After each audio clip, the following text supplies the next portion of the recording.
This is a nuclear fusion spacecraft, and it will travel 4.24% the speed of light on its 100-year journey to Proxima Centauri B.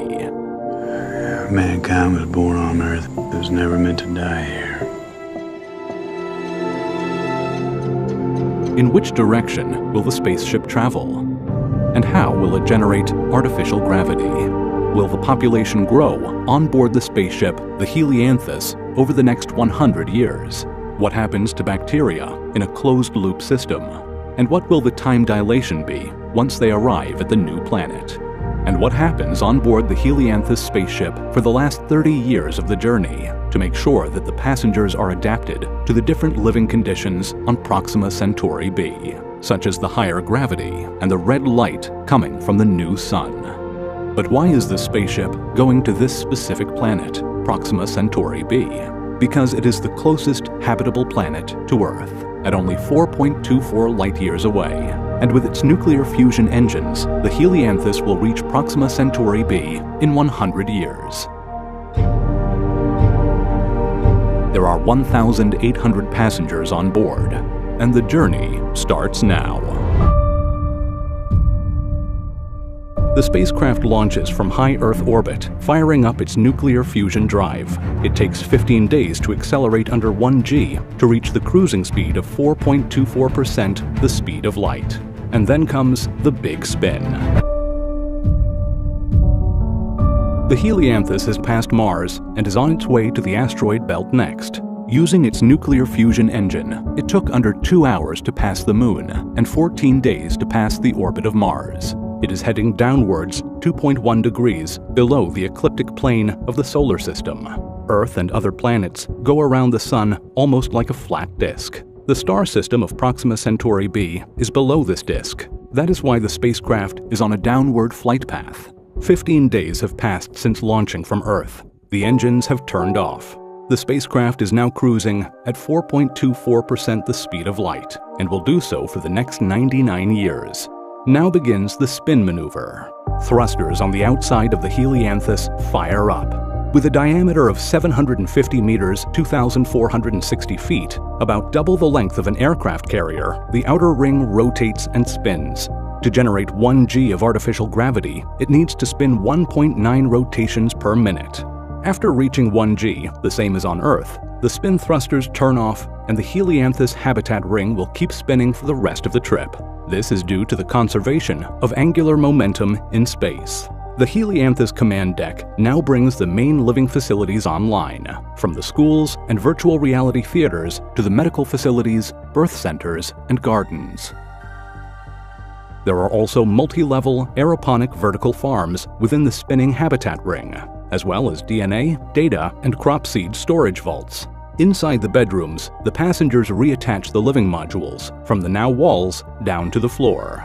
When the spacecraft was accelerating, the G-forces were pushing down towards the engine. Now, with no more acceleration, the spinning is used to generate artificial gravity, pushing outwards, so the floor changes to the inside sides of the ring, with any windows designed into the now floor. The habitat ring rotates around the hollow core of the Helianthus. This hollow core, which has no gravity because it is not spinning, is used for cargo storage, including space shuttles that will be used by the future generations of passengers in 100 years' time to land on the new planet. 4 days after the big spin, the Helianthus is now approaching the asteroid belt. This is not like the movies. The asteroid belt is not dense. The asteroids are not close together, they are far apart. The average distance between asteroids in the asteroid belt is almost 1 million kilometers, 600,000 miles. This is over 2 times the distance between the Earth and the Moon. Even though the Helianthus is traveling 2.1 degrees below the ecliptic plane, the majority of asteroids are within about 10 to 30 degrees, so the spacecraft still passes through the asteroid belt. A path is plotted to avoid the asteroids. In any case, the Helianthus has been designed with protection against asteroids and the future elements that it will face. The front of the helianthus has been built with reinforced layers, since interstellar dust and gas clouds will vaporize and erode around a millimeter of depth every 4 light-years. Tracking sensors and lasers are used to deflect larger micrometeorites, changing their trajectory away from the oncoming ship and clearing a path. The helianthus is out in the vast darkness of interstellar space, the region between the stars, filled with dust, clouds of gas, cosmic rays, and rogue planets. The spacecraft left Earth's solar system over 1 month after launching on its journey, passing by the orbital distances of Jupiter, the rings of Saturn, Halley's Comet, the Kuiper Belt with Pluto, and crossing the heliopause. It is now in interstellar space, heading for Proxima Centauri B. The command deck keeps close tabs on passenger population numbers. When the helianthus left Earth, there were 1,800 people on board. This number will grow to under 4,500 during the 100-year journey to Proxima Centauri B. On board the ship, there are 1,300 adults. 300 of these adults are the parents of the 300 children already on board. About half of the children turn into adults after 10 years, and about 33% of the adults become elders every 10 years. There is an average lifespan of 80 years, and 33% of the elders aged 50 to 80 who bring wisdom and experience to the population pass away every 10 years. The onboard biologists keep track of the evolution of bacteria on board the spacecraft to prevent the collapse of the ship's biosphere. This is because all of the bacteria on the ship is evolving in a closed-loop system much faster than the humans. Bacteria reproduce much faster, so there will be thousands or tens of thousands of new generations per year, depending on the type of bacteria. And there are possible mutations as they evolve, becoming incompatible with human life, resulting in bacteria that once had a neutral effect evolving to become pathogenic, disease-causing, or the bacteria that once aided in human digestion evolves to no longer provide that benefit. The first year on the helianthus brings the firstborn child, marking the beginning of the new space generation born onto the spacecraft. The first baby is named after the ship, Helianthus, derived from the Greek words helios, meaning sun, and anthos, meaning flower. 32 more babies have been born during this first year of the journey. Each new birth is a sacred moment, marked by sending a tiny pebble brought from Earth out into space, creating a symbolic bridge back to Earth. The helianthus is 0.424 light-years from Earth, over 4 trillion kilometers, 2.4 trillion miles. The communications delay back to Earth has grown to 5 months and 1 day to send a message one way. And there is already time dilation. 10 years have passed on the spacecraft, but on Earth, 10 years and 3 days have passed, and this difference will only get larger as the spacecraft keeps traveling at 4.24% the speed of light for the next 90 years. Here is an explanation of the relativistic effect of time dilation. Imagine time as a river, flowing steadily. If you are sitting on a boat, not rowing, you and the river flow at the same speed. But if you start rowing your boat really fast, looking at the river, it's as if the water slows down around you and appears to be moving backwards, but not for the people on the shore. You and the river still reach the same destination, but you experience less river flow compared to those on the shore.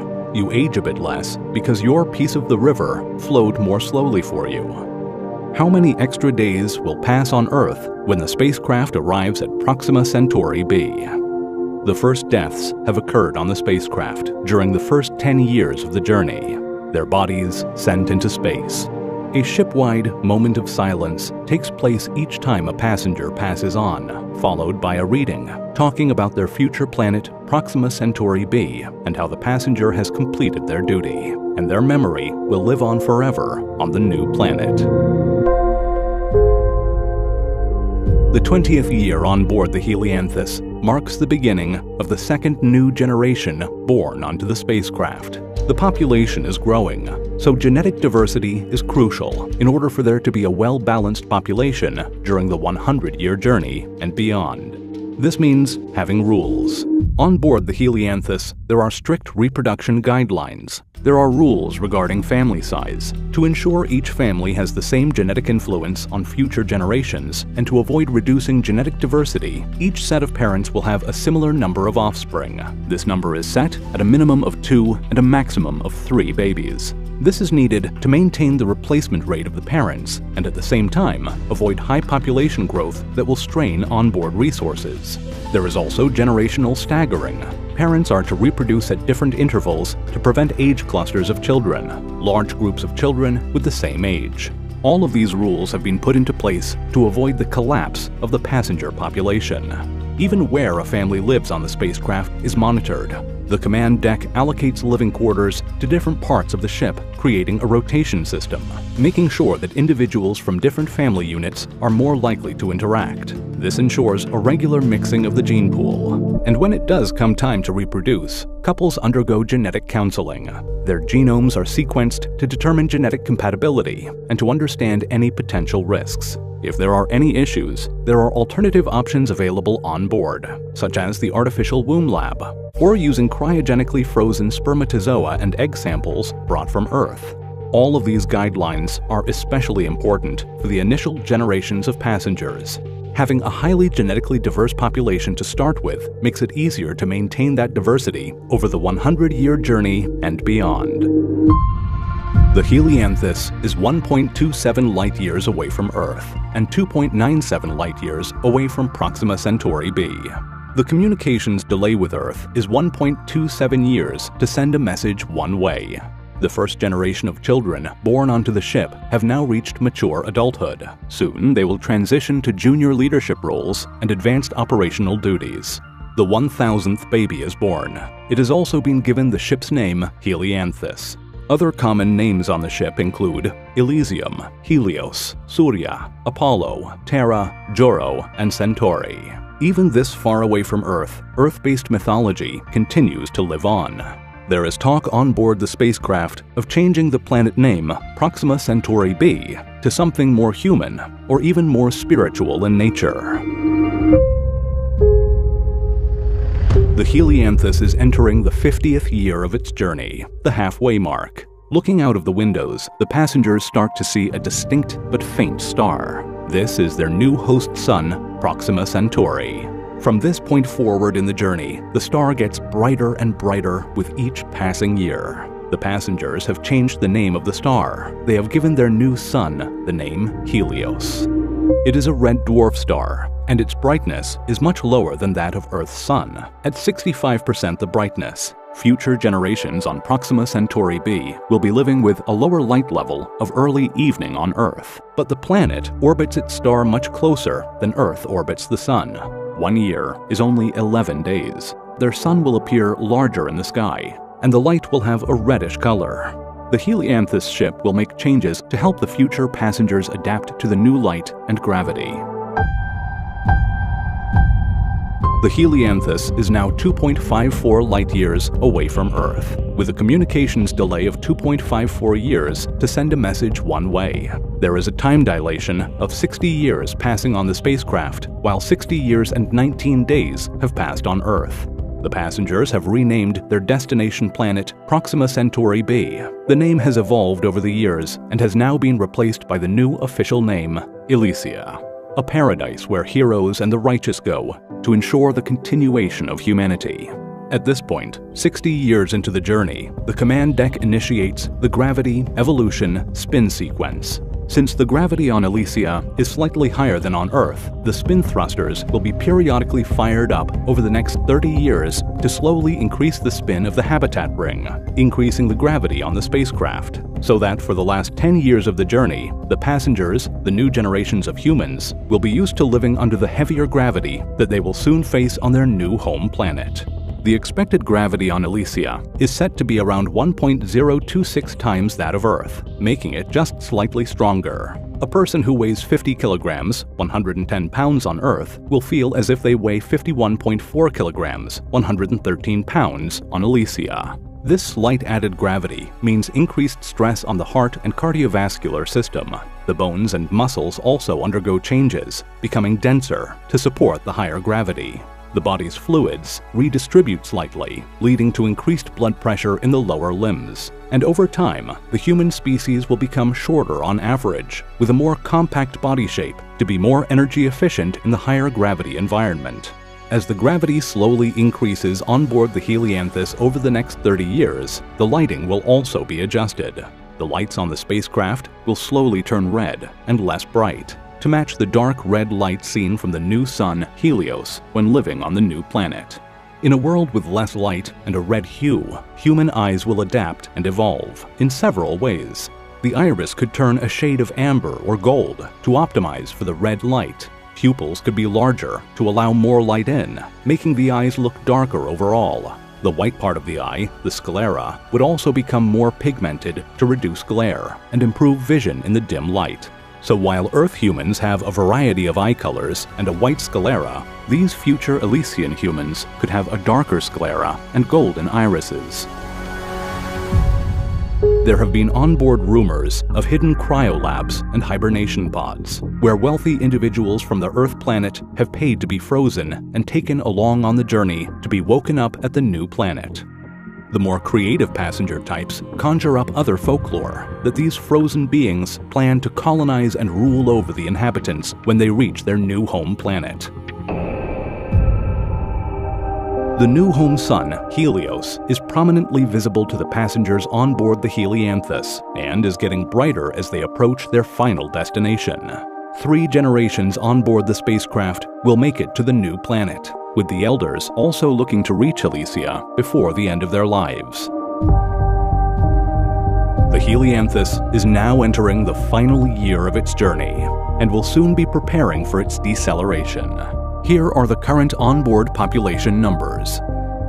The Helianthus has been cruising for 99 years and 350 days at 4.24% the speed of light. A continuous spin has been generating artificial gravity for those on board.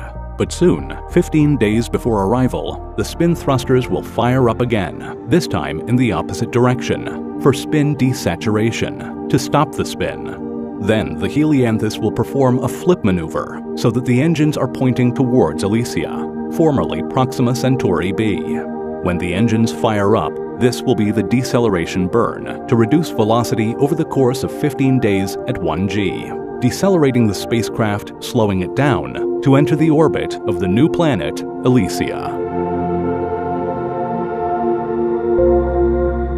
Elysia's gravity has captured the Helianthus and settled the spacecraft into a stable orbit around the new world. The passengers have arrived at their new planet. Because Earth's sun is much brighter, the passengers on board the Helianthus are still able to see the star in the sky, while people on Earth cannot see the passenger's sun, their red star, Helios. The spin thrusters are fired up again to generate artificial gravity as the passengers live on board, orbiting their new planet. A new ceremony is held, paying homage to the ancestors of the ship. 2,924 passengers have passed away, and 5,700 babies have been born. During the 100-year journey, there have been 7 generations who have lived on board the Helianthus ship. And while 100 years have passed on the spacecraft, 100 years and 33 days have passed on Earth. A message is sent from the Helianthus to Earth announcing their arrival. This message will take 4.24 years to reach Earth, and another 4.24 years for the spacecraft to receive a reply, a total of 8.48 years. The spacecraft will be communicating into the past. The passengers will soon take the shuttles stored inside the hollow core of the Helianthus down to the new planet, where they will begin assembling their new home base, which will be named the Elysian Fields. The first 10,000 days on Proxima Centauri B.